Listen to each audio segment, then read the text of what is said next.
Herkese merhabalar arkadaşlar. Bugün sizlerle Dijitsu marka. Tabii bunun markası fark etmiyor. Bunların hepsinin çalışma sistemi aynı. Sadece markası farklı oluyor.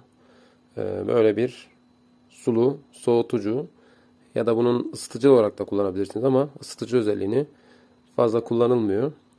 Bunun ilk önce çalışma mantığını anlatacağım ve yazın ya da kışın kullanımı faydalı mı faydasız mı bunlara değineceğim.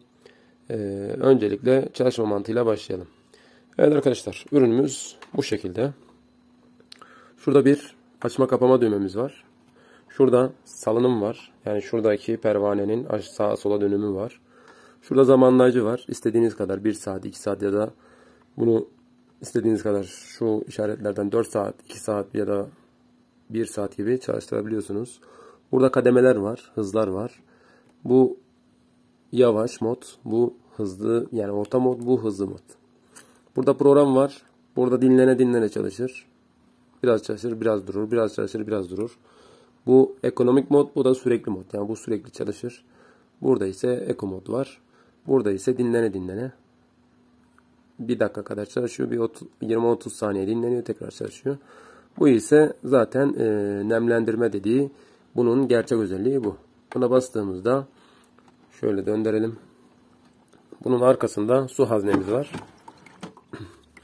Bu su haznemize suyu dolduruyoruz. Soğuk su koyarsanız serinletir. Sıcak su koyarsanız ise sıcak hava verecektir. Bunun çalışma mantığı, buradan suyumuzu koyduk. Şurada gösterebilirsem ya da görebilirseniz şöyle, şurada bir motoru var. Bu motor, biz bunu ittirdiğimizde, biz bunu içeri doğru ittirdiğimizde o motor iç kısmına geliyor, suyun içine giriyor ve şuradan, bakın buralarda kireçlenmiş. Buraları temizlememiz lazım. Şuradan su akışları sağlanıyor. Bakın görüyorsunuz, şu deliklerden su giriyor ve şurada böyle bir ürün kullanmışlar. Bu ürünlerin arasından sular sızarak aşağı doğru iniyor. Şuradan tekrar az önceki hazneye, yani şu az önceki su olduğu yere şuradan aşağı iniyor. Bunun temel mantığı bu. Bir pompa yardımıyla soğuk ya da sıcak suyu, içine hangi suyu koyduysanız, ılık su koyduysanız da ılık bir hava verecektir. Bunu da bu şekilde kapatıyorsunuz. Eğer bu şekilde kireçlendiyse kireç sökücüyle bunu temizleyebilirsiniz. Buralardan su akıyor ve şu kanallardan yavaş yavaş aşağı iniyor ve aşağı inen su tekrar suyun pompalandığı, yani su bölümüne geliyor.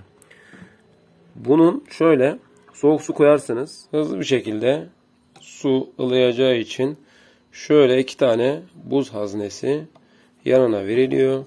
Bunları da buraya koymayın. Bu kısma koyarsanız buraya motor indiği için tıkanacaktır. Bunu bu kısma indiriyorsunuz.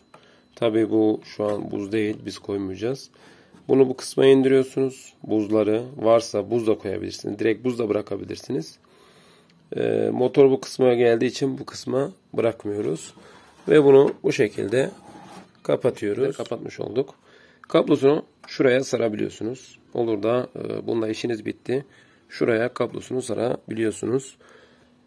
Ve bu düğmeye bastığımızda orada arkadan akan sular, şurada bir fan var. Bu fan yardımıyla o arkadaki serinliği ön tarafa doğru gönderiyor. Bunu ön tarafa doğru gönderdiğinde suyun serinliğini vermiş oluyor. Temel mantık bu. Yani biz arkaya soğuk su koyarsak arkadaki soğuk suyun serinliğini içeri veriyor. Biz arkaya sıcak su koyarsak bunu kışın da kullanmış olabiliyorsunuz. Bu sefer de ne yapıyor? Suyun sıcaklığını vermiş oluyor. Genelde yazın kullanıldığı için bunun kış modunu bilmiyorlar.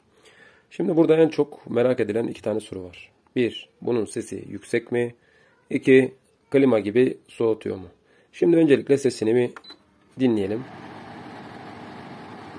Yani üfleme şeklini şöyle gösterebilirim.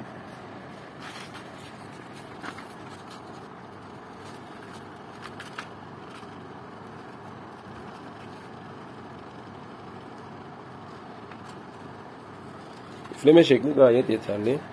Sesi oldukça az. Yani bir vantilatöre göre sesi oldukça az ve o serinlik vermesi. Mesela şu nemlendirmeye basın. Eğer bu şekilde nemlendirme ötüyorsa bilin ki bunun suyu eksilmiştir. Böyle de işaret verir. Açılıp açılıp kapanır. Şimdi biz buna suyunu ekleyelim. Bu şekilde ekliyoruz.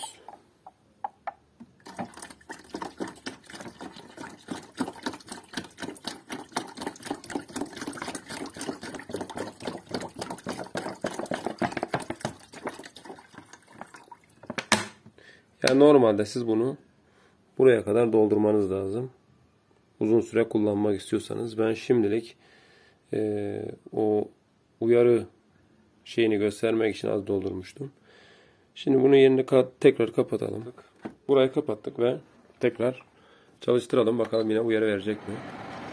Evet, gördüğünüz gibi uyarı vermiyor. Artık su şurada seviyesi de var. Minimum maksimum diye. Tabi yine minimuma yakın. Ama uyarı vermiyor. Şu an serinliği güzel. Sesi bu şekilde. Elektrik tüketimi bir evdeki 2 tane ampulün tükettiği kadardır. Yani çok çok az bir elektrik tüketimi var. Tabii bir soğutma kısmında klima gibi değil.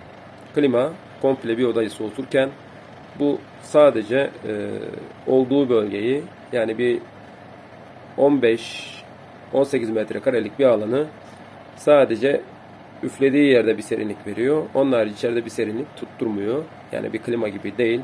Ama olur da bir odanızda klima var, diğer odanızda yoktur veya portatif olarak kullanmak istiyorsanız mantıklı bir ürün.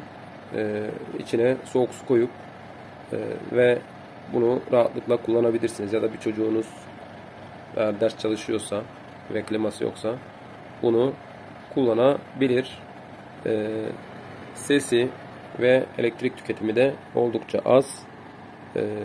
Bu yönden tavsiye edebilirim. Tabii bir klima gibi değil. Yani evinize klima taktıracaksanız bu sizin işinizi görmeyecektir. Ama dediğim gibi portatif amaçlı kullanacaksanız bu fazlasıyla sizin işinizi görür. Dediğim gibi şuradaki programlar bu suyun devir daimini sağlıyor. Şu an su devir daimi bitti. Şu Eco mod. Şu mesela dinlenmeli mod. Bunu göstereyim. Şimdi kendi kendine duracak.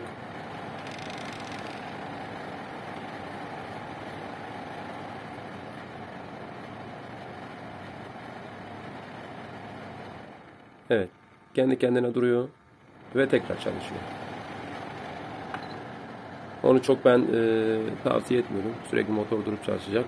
Burada hız ayarları var. Fanın daha hızlı dönmesini istiyorsanız. Burada zamanlayıcı. 1 saat çalışıp kendi kendine kapansın istiyorsanız bu şekilde. Özellikle yatarken bu modları kullanabilirsiniz.